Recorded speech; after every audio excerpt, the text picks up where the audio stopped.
Hey, Dave here. Hope you're having an awesome day. I want to take just a minute to encourage you to get out there and do your own project. For me, my method, I go to the Goodwill, I find a dollar action figure. If I mess it up, not the end of the world. I want to show you this little gotcha Nen 35. I got this little model in Japan. It was $5. So again, $5, not a big deal if I mess it up.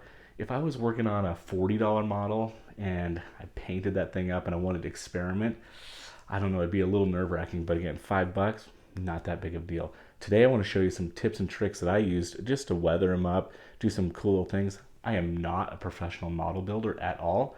I just enjoy messing around with it and trying things. And so I want to show you some of the things I tried and even had a little bit of dumb luck. Let's check it out. Okay, so I built my model. You can check out my Instagram, Dr. Toys on Instagram, and it has some pictures of the finished model. But after it was finished, all I really did was, first I spray painted it with black. So I just used this rattle can Rust-Oleum. It was even just satin black because I wanted a black base so I could scrape away some of the paint because I wanted to do like a chipping effect. So I sprayed my entire model black first, and then over the top I did this flat white. So I have a black base, and then I painted this flat white over the top. Well, I always wear latex gloves when I spray paint because I hate getting spray paint on my fingers. It's such a pain to get off. And kind of the dumb luck that I was telling you about is another thing. I'm super impatient.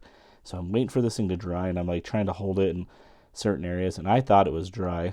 So I had grabbed it here, right here on top with the glove on, and I had lifted my finger and had ripped the white paint off, and I was like, oh, nuts.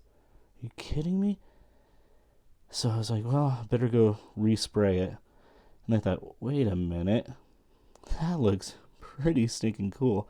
So I just continued to take my white glove and kind of stick my finger and rip the paint off as it was still kind of tacky.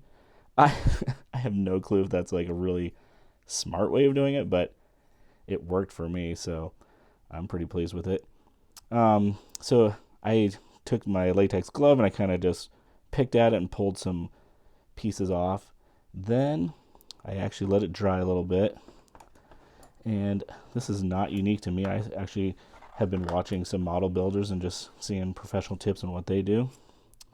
And so I just took an X-Acto knife and I kind of started chipping away at kind of the edges where metal would wear.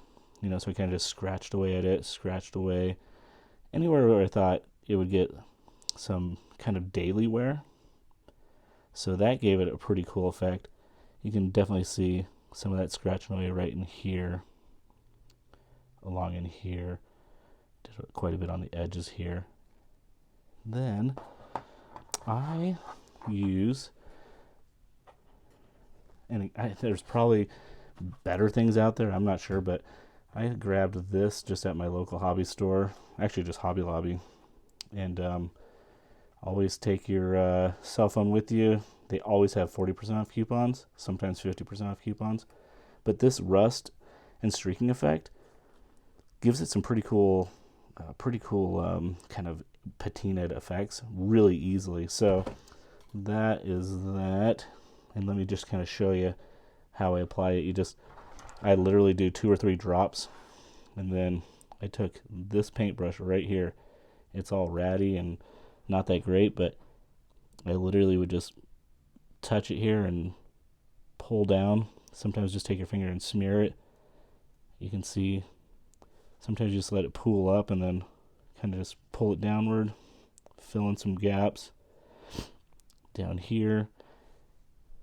And I actually kind of went in and filled in some of the cracks, so you get kind of this nice weathering in the grooves and the cracks and stuff, and it looks pretty sweet. I did go back in with in this rust paint, there's a little bit of an orange color, so I kind of just touched a little bit on the edges there. Sometimes I'll use an even rattier brush and do kind of little washes and some dry brushing techniques. So yeah, I think all in all, it turned out pretty cool. And then I think the nice finishing touch for this was the decals. Just putting those decals on. And sometimes I'll even take the X-Acto knife and kind of scratch out some of the decals just to make them look weathered and worn as well. But anyways, the gist of it is just try it. Have fun with it. You can't really overdo it. It's just having a good time and making it look cool. So, yeah, there it is. All right, I think that's pretty cool. I had a really fun time doing it. I hope you enjoyed it. The big takeaway is go get yourself a dollar toy at the thrift store. Paint it, prime it, mess around with it, scratch it, stain it, do some cool stuff with it, and have fun with it. You know why? Because it's always a good day to be a toy nerd.